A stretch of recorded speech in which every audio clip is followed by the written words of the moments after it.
British author Patrick Watts has published a new book called The End of the American Empire, in which he warns that unless some of the issues that beset our country today are resolved, the American empire will collapse.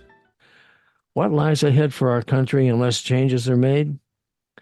Watts writes that the wounds of the past cannot be healed through ignoring the fact they ever occurred, but neither through an endless cycle of guilt, apology, and revenge.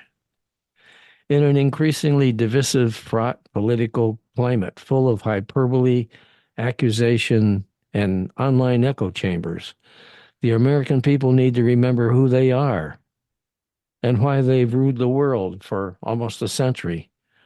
He says that with the possible return of Donald Trump to the presidency, the lessons of this book must be learned now. So stay with us. Welcome to Lean to the Left, home of no-holds-barred commentary, plus interviews with fascinating people, some of them top experts, others simply with interesting stories to tell. You'll never know who'll show up at Lean to the Left. Now here's your host, Bob Gatty. Patrick's based in London and joins us from there today. With degrees in history and international relations, he's a nonpartisan observer eager to help Americans navigate what he believes is a crucial and perilous moment in our nation's history. Patrick's book addresses the current climate as the country gears up for the election, arguing that the United States is best described as an empire. He lays out the historical, political, social, geopolitical reasons why the American empire might collapse sooner rather than later, with huge domestic and global consequences. Patrick, that's a lot, but thanks for joining us today to discuss it. My pleasure. Thanks for having me. The first question I have to ask you is this. You're British. Why did you focus on the U.S. and how are you qualified to do so? Yeah, that's a question I anticipate fielding a lot. And I think qualified to do, I'd say on a personal level, I'm a big, I like America a lot. I've been to America many times. I see myself more as a kind of a concerned friend looking on from the outskirts and seeing essentially going down a path that I don't think is all too productive. So that's my personal reason I'm trying to lend a hand to try and raise some issues as I see them. I think on a professional level, obviously doing a degree in history is helpful. But when I did my master's degree in international relations and contemporary warfare, and then my dissertation specifically studying Donald Trump and the efforts that he made consciously and potentially subconsciously to alter kind of norms of global and domestic behavior of what is acceptable and what isn't. And since doing that, I feel like I've been plugged into the US and the issues that you guys are facing for about 4 or 5 years now. So wait a minute. Did you just say that you did your dissertation on Donald Trump? I did. That was at the end of his presidency. And I remember writing in the dissertation that if we weren't awake to what was going on and if we all just celebrated saying, oh, Trump's gone, that's that, then we'd be here again. And that's exactly what's going on. And I think even in the preface of the book, I say I don't blame Donald Trump for everything. I think he's a symptom of the fact that the system itself is completely corrupted. And it's created the conditions that allow somebody like Trump, who has, in my view, all of the worst kind of possible aspects of his character to be a president, but it allows the conditions for him to rise. And I think that's, on both parties. Absolutely. That's incredible. What do you believe is causing the decline in the American empire? I think there is an undercurrent of kind of the toxic influence of money in every kind of system that it shouldn't be involved in. So if you look at democracy, the link between kind of finance and campaign donations and things like that is pretty staggering. You're never going to have a situation where everything is completely objective and honest if your politicians are allowed to take donations from everybody. I think we, as part of a bit of a newsletter campaign, we were actually comparing the cost of different elections from 1960 all the way up to 2020. And then we were looking at how many nurses' salaries you could actually pay for using the equivalent that's, in my view, wasted on this constant electioneering. It's about, I think now as of 2020, it's about 170,000 nurses' salaries is wasted on that kind of election cycle, which is pretty staggering. And then if you actually think these kind of donors, these super PACs and all the rest of it, they're not giving money because they like the candidate. They're giving money because they want influence when their chosen candidate enters power. Yeah. So I think that is, in terms of the democratic side of things, I think that's a big problem. I think if you look in more simple terms, I call it maybe unhinged capitalism. Like the purest form of capitalism means that if the only thing that really matters is shareholder return and profit, you're going to lead to this huge disconnect and this massive state of inequality, which is, I think inequality is at the base of everything that's wrong with the American empire at the moment, because it's ostensibly you're the richest country in the world if you take away tax dependencies in Luxembourg and places like that. Mm-hmm. Yet you've got people stealing baby formula because they can't afford it. You've got people wandering into malnutrition. You've got as many people dying from opioids, homicides, suicides as 450,000 a year. It's 10 times 9/11. There's so many issues which I think are ignored because if you were to criticize America, then you are not patriotic. And I think being obviously not American, that lends me maybe a slight advantage, because I know I'm not patriotic to Americans, so I'm not American. So I feel like I can actually maybe lend a bit more of an unbiased opinion. Yeah, you mentioned a lot of things, and one of them that resonated mostly with me is the talk about really greed. In my opinion, what's wrong with this country is that greed is the predominant factor that controls so much. Absolutely.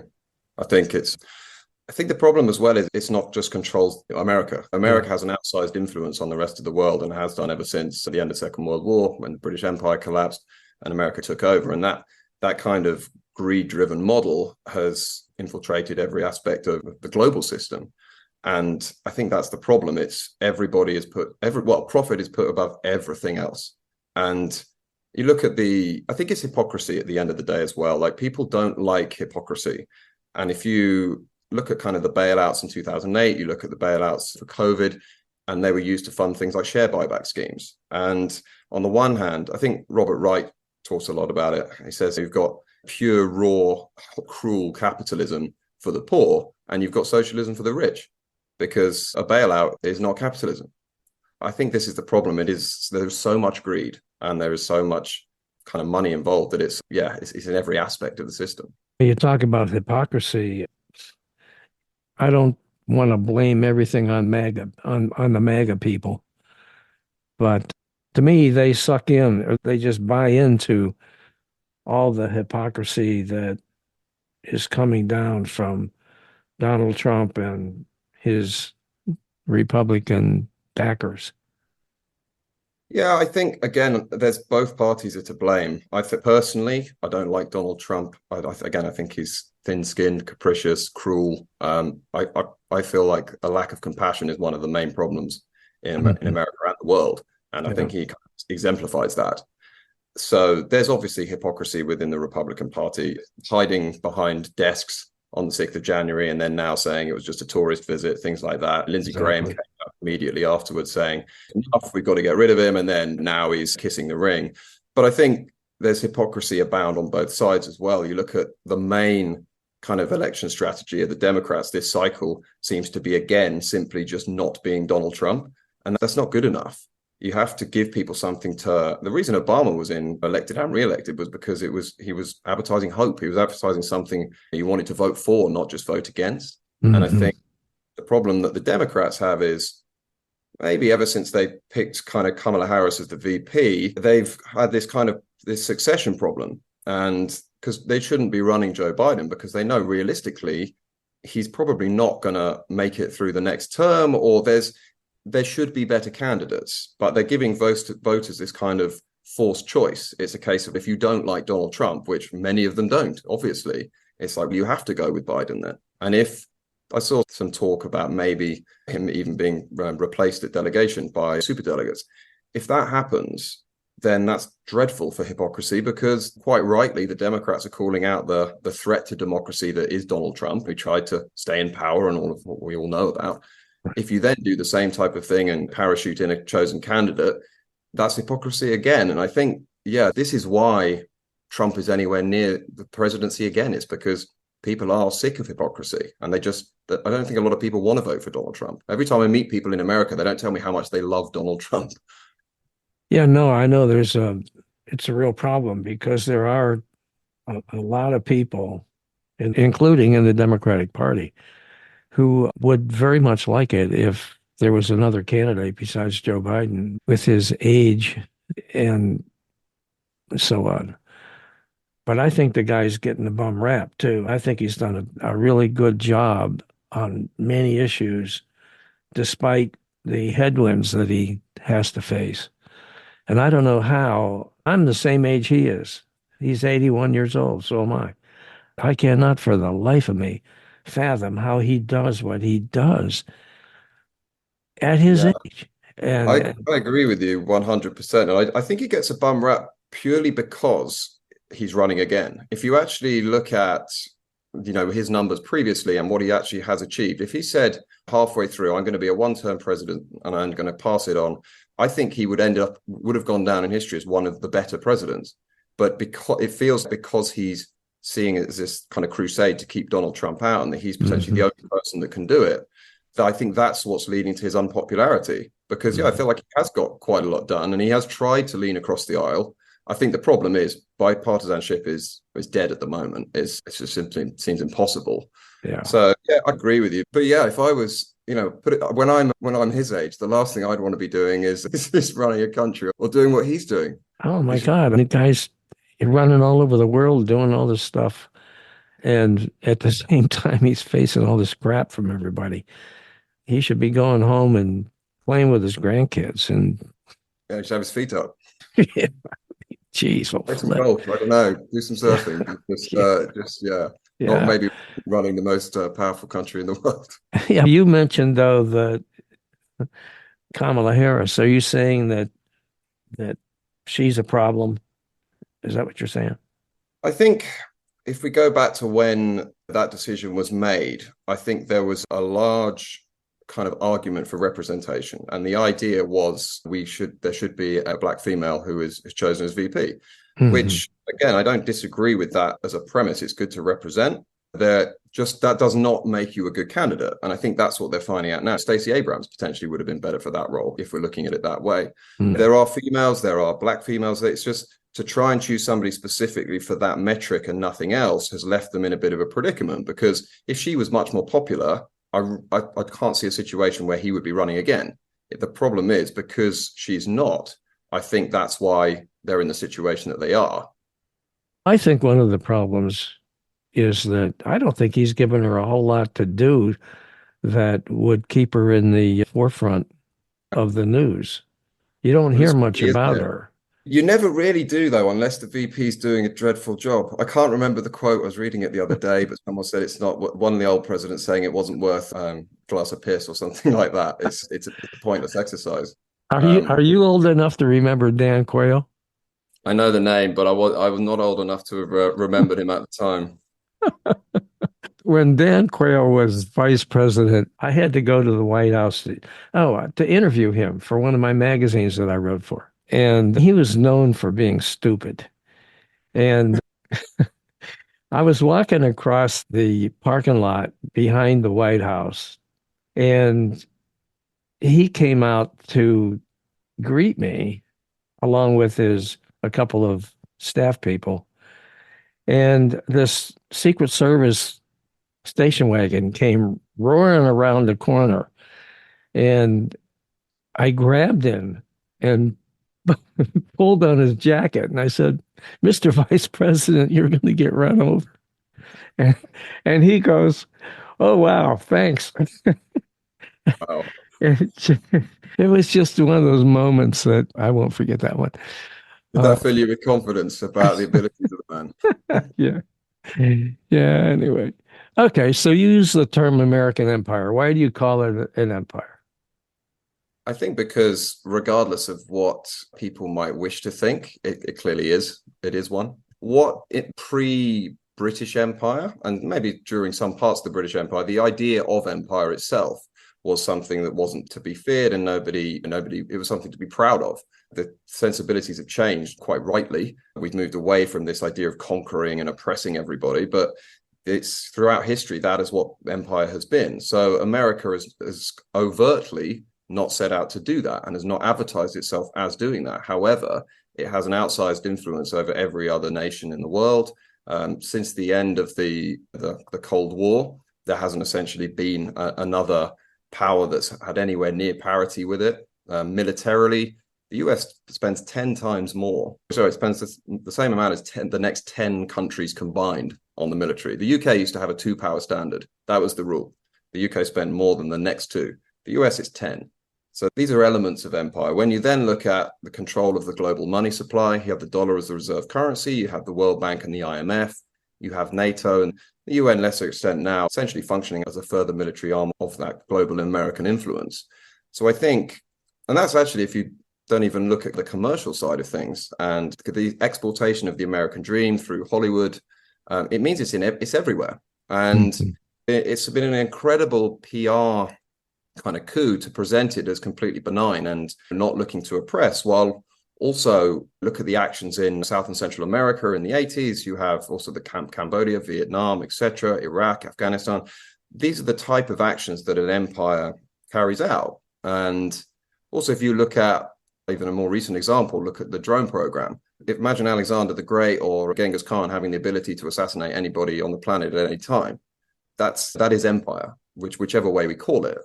And I think one of the most important things, which is why I tackle this really early on in the book, is it's important to address that, see it for what it is, so that you can look at the parallels from these other empires that have called themselves that, so that we can then see, okay, if these are the issues, how do we fix them? And I feel like America is an empire in its infancy. I don't think that this is necessarily leading to the end, but I think it needs to mature and it needs to move on to an empire led by compassion, rather than what's happening now, which is certainly not compassion. It's selfishness, like you said, and greed. Yeah, greed, racism, Yeah, and so on. But why do you believe the American empire should be prolonged then? that's a really good question. And that's one I actually struggled with quite a lot when I was writing it, because there's a section where I'm essentially listing quite a lot of the misdeeds that I feel like a lot of people might not necessarily know about, like some of the ones I've just mentioned. And I'm thinking to myself, even as I'm writing that, hang on, these don't sound like positive things. Why do I actually want this to continue?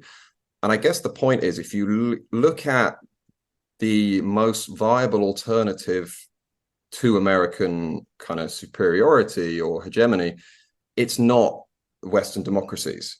It's autocratic. It's the Chinese model.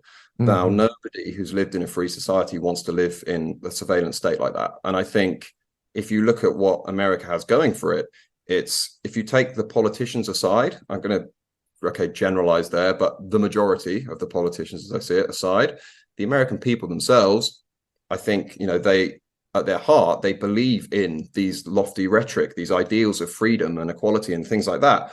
I think, unlike many other kind of nation states, that is still, that founding myth is still endures. So I think there is the potential there to lead the world into a more equitable, multipolar way moving forward, but only if massive changes are made. Because at the moment, this model, this hyper-capitalism, this greed, this selfishness, it's the opposite of what it needs to be. So you think the American political model is destined to fail? I think there's parts of it that are in desperate need of repair. I think if you look, there's some of the archaic systems in there that are just simply not fit for purpose. Things like the Electoral College, as we all saw with Mike Pence being essentially tried to force by Donald Trump to change votes. All of this, it's a system that needs to be revised. I think, look at the filibuster. I actually had quite a lot of fun writing about that, because to anybody who's not American, looking in and watching the filibuster in action, it is absolutely ludicrous. If I just waste everybody's time, then that means that we just don't vote on something. And I think I was reading, is it Strom Thurmond, who had the record for the longest, just 24 hours that he filibustered, essentially just talking bollocks to try and put off a vote on civil rights. how is that a model of good governance? And also if you compare it to the Chinese model, the Chinese model is not one to be aimed at all. However, they are able to plan for decades, whereas with the American model, you're planning for 2-year election cycles, and then there's so much money and influence that nothing is coherent. Somebody comes in, Trump said it himself on the campaign trail, the beauty of executive orders is you just get rid of the executive orders of the chap before you. Mm-hmm. So none of this is a coherent way of ruling a country. And that's before we even talk about the Supreme Court, which has been stacked full of conservatives. That's been a 30, 40-year play to move that to the right. And then only recently they've had to try to build in some kind of way of actually maintaining some ethics, because you've got people like Clarence Thomas, Samuel Alito.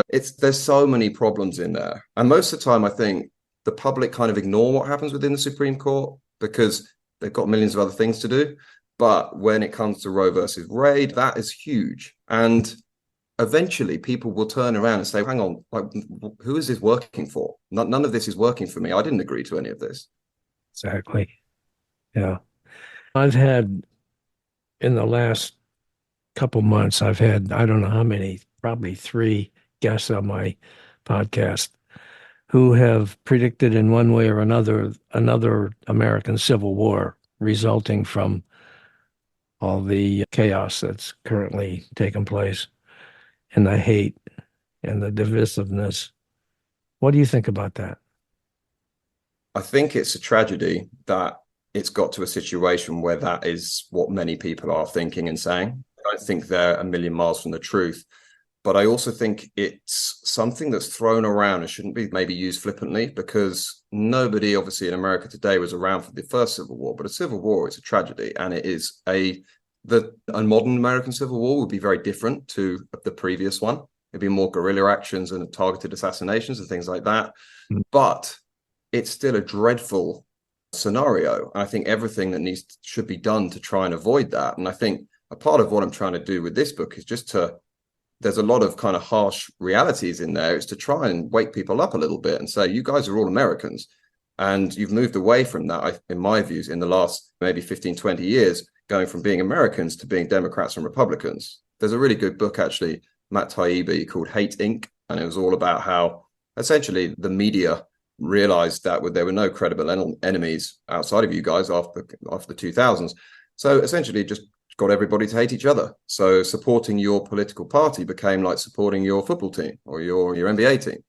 So I think that has been manufactured and engineered. So this hatred, these divisions, which are far more manufactured than they are in reality. I don't think if I speak to most Republicans or most Democrats, they don't want to go and shoot the other side. But the way that things are progressing, it may well lead to that, which again would be a disaster. What parallels have you observed with the end of the previous empires with the current situation in the U.S.? So interestingly, I'll ask you a question. So what do you think is the biggest threat how do you think most empires end? Most people would tend to think, China, for instance, what's the biggest threat to America? China. That's usually what people will think, because it's a military power. I can see it's a confrontation. They're on the rise. That's how we end. Most empires don't actually end specifically because of a challenger rising up. They actually end because they either overexpand, be it militarily or financially, it leads to economic collapse, or they descend into kind of civil war and chaos. And the key kind of pinch points where most of those civil wars occur is all to do with what I deem succession legitimacy. So the idea, back in the olden days, if you look at, look at the Mongols, when Genghis Khan died, he was such a powerful leader. Before he died, he cut up his empire into 4 with his 4 sons, had individual khanates that they were ruling. But without him at the helm, everything descended into chaos. Mm-hmm. And then again, you see these times of secession, you need the succession to be legitimate. And the problem for the US is, because both parties seem to be kind of denigrating, I'd say, democracy and not treating it with the respect it deserves, this idea that democracy wasn't as invincible as we might think.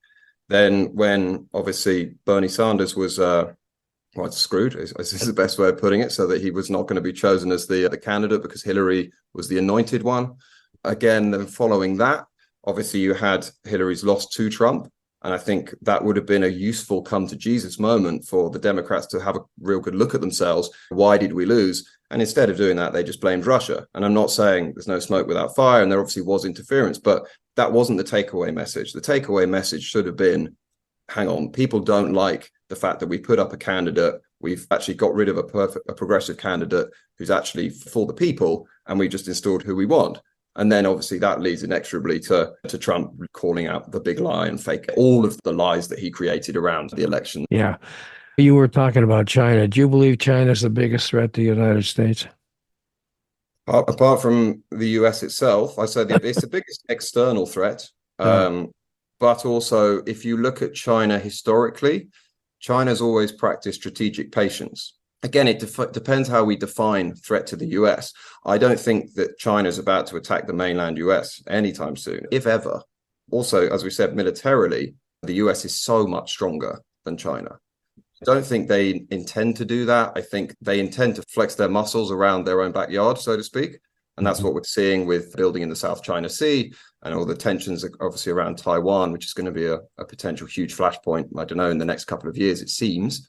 But yeah, I don't see them directly attacking the US. I don't see, there's no need for that. So I don't see what win there is there for them. Again, it brings us back a little bit to that question of empire. The days of launching a war of conquest seem to be behind us. And I know you could mention Russia, Ukraine. I say Russia, Ukraine, and also potentially China, Taiwan. They would be more, they're advertised as, I don't know, denazification and whatever nonsense Putin's talking about over there. But it's righting the wrongs as they see it of historical boundaries. It's not Russia marching into Britain or Russia marching into America. So the idea that China would sail their fleet over to the US and start landing troops in New York or something, I think it's ludicrous. It's just not going to happen. Yeah, okay. We've talked about a lot of stuff, but we haven't really talked a great deal about your book. Are there any points you'd like to make to tell us what about that? I think the takeaway point would bring me back to what you asked at the beginning about why I've written it and what makes me qualified to do. And I think I'm just trying to engender some positive change and some positive discussion. And I think one of the key themes that hopefully will come away from it is that if anybody disagrees with the things that I'm writing, and obviously they will, and I hope they do, then they should remember that it's been written from a place of love. And I want to just have some conversations rather than just hurling abuse one way or another. I think that's completely irrelevant. And I think that towards the end of the book, we touch on this. I feel like the idea of human nature has been hijacked and needs to evolve a little bit. I think it's kind of reductionist. Everyone just says, "Oh, it's just human nature. We're gonna always fight each other. That's just human nature," which I think is such a cop out. If you actually, Owen Laszlo talks a bit about this. So does Michael Karlberg. So the idea of human nature being this kind of dog eat dog, this zero sum mentality, I think it's completely backward thinking. It just leaves us no room to evolve as a species. It's about like putting a marker in the sand and saying, "Oh, that's all we are. We're just animals, and we're never going to change." Actually, if you look at there's an experiment which it might be apocryphal. I'm not really sure. David Attenborough gets misquoted as having said it, but to do with kind of red ants and black ants. You put them in a terrarium, they absolutely get along just fine until you shake it up, and then suddenly they're at each other's throats. And I think that's the point here, is that we globally, we could feed everyone, we could house everyone, we could all have everything that we need, but we choose not to. And we choose to allow ourselves to be detached from the suffering of other human beings because of the other. They don't look like us. Therefore, we can silo their suffering away. So I think that's what I'm trying to engender, is a bit of conversation around what do we actually want to look like in 50, 100, 150, 200 years, provided we don't kill ourselves first, which there's a very good book on that actually by Toby Ord called The Precipice, which I just finished reading, which, yeah, very much more statistician than I am, but it looks at some pretty horrifying outcomes. But yeah, provided we can survive that, I think it might sound naive, but I think there is a much better world possible if we start to just think a bit bigger rather than this kind of selfish ignorance that we seem to be existing in right now. Okay. Is your book available now? Yeah, so it's out now. It's on audiobook, Kindle, and paperback. So it's been a 3-year process. I'm very pleased to be able to maybe get some weekends back. So people can go to Amazon for it, anywhere else? So it'll be in bookshops as well, but so yeah, pretty much everywhere. Okay, good. Okay. Now, I know that in looking at your website, excuse me, you're involved with a number of charities, right? Yep, that's right. So Tell me the Access Project. What's that? So the Access Project, I've been helping them for a few years now. So they were created in the UK because obviously, as you probably know, the UK has some of the best universities in the world. Obviously, Cambridge, and then the Russell Group as well. But like everywhere, unlike the US, we have a lot of social inequality. The idea behind the Access Project was to give children a chance to achieve more than they would be able to without assistance, to fulfill their potential and enter these universities. What we do at the Access Project is offer tutoring and mentorship and kind of assistance with kind of applications and things like that, so that you can help the children from the most impoverished households in the country to actually fulfill their potential and enter these universities. So I've been, up until this year, I had to stop this year because obviously with the book and everything, it's a bit too much, but hope to restart in September as a history tutor for some of these children, just to try and increase a bit of social mobility, really. But yeah, they're doing some really good work. Excellent. Okay, how can people reach out to you if they want to do that, to learn more? So if they go to the website, which is patrickwattsbooks.com, there's a whole section on there entitled Compassionate Change, which I guess is the kind of the initiative we're trying to drive. Then we're on all the usual socials as well. So like Instagram, Patrick Watts Books, the same on TikTok, Twitter, P Watts Books. But yeah, we're always trying to engage with people as much as we can. Okay, excellent. Is there anything else you'd like to add, Patrick? Not really. I think it's just this year could be quite stressful for many people, obviously with the election coming up. And I think maybe just take a breath and look around and realize that you guys are supposedly all in it together. That there's no need to be at each other's throats. And I think a lot of that is manufactured. See through it a little bit. You know what? This guy may not be an American. He's British, but he sure as hell does know a lot about our country. And I think that the words that you've heard from him today are worth listening to. And I'm sure his book is worth taking a look at, which I'd like to do. So anyway, Patrick, thanks very much for joining us on our podcast. I do appreciate it very much. My pleasure. Thank you very much for having me. Yeah, I hope you enjoyed this Lean to the Left video and that you found it interesting and informative. Please come back on a regular basis and check out our interviews with guests on topics that focus on progressive politics and the important social issues of our time. Our interview shows stream on Mondays and sometimes Thursdays, and you can check out upcoming shows, guests, and topics at podcast.leantotheleft.net. And you can subscribe to our interview version there and to our video shows here at YouTube. And follow us on social media, Twitter at LeanToTheLeft1, Instagram at LeanToTheLeft1, TikTok at LeanToTheLeft, and LinkedIn at Bob Gaddy. Now, I hope you'll support Lean to the Left too, so we can keep things going. Just click on the Donate tab at the top of the Lean to the Left .net homepage and contribute by buying me a cup of coffee. That'll really help and would be much, much appreciated. Now, this is Bob Gaddy signing off for Lean to the Left. Thanks for sharing your time with us.